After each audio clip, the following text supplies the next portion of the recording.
see the one on the right's coming down for us now? I'm just going to get us back on that localizer. Perfect. Right there. So there's the gear, so I put the gear down, and the flaps now, okay, so it's going to want to climb, so don't let it climb. There's 1, 2, 3, gear down, 3 gear in the lots. That's one. Just raise that nose a small little bit, just until you get the diamond all the way down. There you go. Perfect. See the localizer telling us to come to the right a little bit, so just come to the right ever so slightly. Just a tiny amount, and then wings level and see what it wants to do. Perfect. I get the last bit of flap in for you now, so if you want to climb again, don't let it. And your localizer, so you've got to watch them two all the time. Your glide is telling you to come down just a small bit. So that's your new point there now. And your localizer is telling you to come to the right a small bit.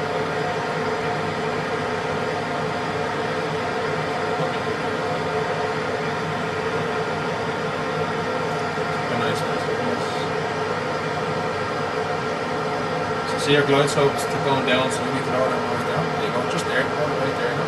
Just come back.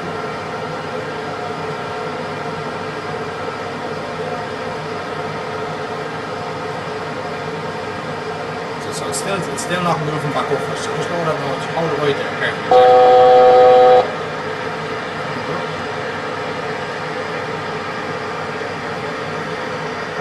So our gear's down, the locked flaps are set, and the lights are on, so we're trying to land everything's good.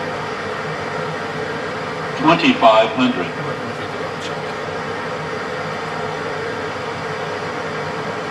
Nice, very nice. Speed is good, light stuff is good.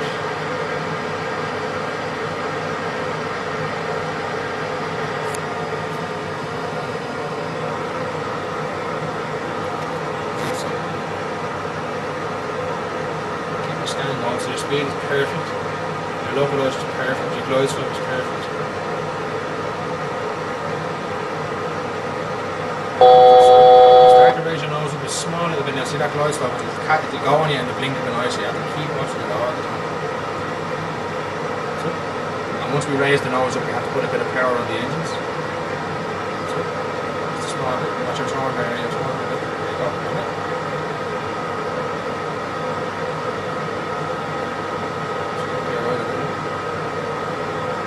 And the more times you do this, the more you get a habit of what the aircraft's doing. You get a feel for it. You know it's going to come to the right as well.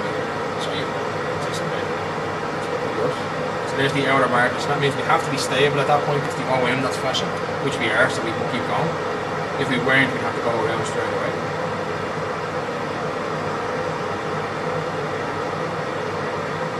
So see the glide slopes are lower now, a bit more. Now we're only about 3 miles from the runway. 1,300 feet, so everything is nice and small, all the movements. So your glide slope going up there now, so catch it. There you go. And your localizer is telling you to come to the right a small bit, so come to the right a little bit.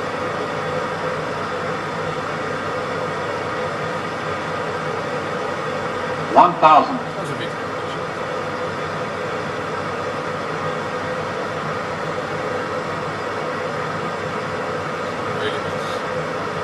900 feet above the ground. Still can't see the lights now. As soon as you see the lights, kind of visual, okay? So you have to keep looking in and out, in and out, in and out.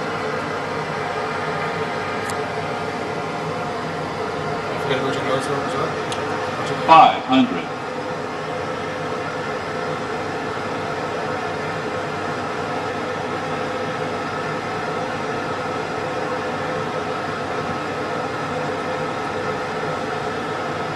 Lock 100. See them yet? No? No. Yeah, we're getting close to our minimum, so as soon as you see them, show. Minimums. Minimums. I have the lights. Do you have them? Right above the nose. Oh, See them? okay, sure. Alright, there you go. Take it in. That's it. Take her in. So bring the power out a small bit. And everything's nice and small. So right hand on the engine, 100. power all the way down. That's it. 50. 30. 10. There you go. Nose wheel down. Reverse is in. Spoilers. Keep your hand on the reverses, and when you get to 90 knots, then there you go. 90 knots. Well done. It's harder, isn't it, than the other one? You've got a lot to watch, a lot to get going. So what happens there is if you don't see the lights come to 200 feet where it said minimums, we saw them just at minimums. I'd seen them and was waiting for the minimums to come. But if we didn't see, if minimums came and there was no lights, it's not visual going around. And you have to do that. You can't, even if after you say not go, or after you say going around, not visual, and you see the light, you can't go, oh, back on it again. It's too late. You know, you've passed that limit. You have to go around. So full power, go around, and just come around again for another chance. It could have been just a bit of fog blowing through. It could be cleared. You know, it happened in Cork a few years ago, where he was coming in on bad weather, and he did two or three approaches. I can't remember, two, I think, and like that, he got a bit disorientated. I think at the last minute he came in. And he was a bit off the centre line of the runway. His localizer would have been telling him to fly to the left a bit more because he was right of the runway. And he got whatever happened. They'll never know, but what they think happened was the right wing tipped the ground because the wings weren't level, and it just flipped over and cartwheeled, and that was the end of it. But having said that, it wasn't not that he didn't do the right thing. He went around twice. I think he was on his third approach or something.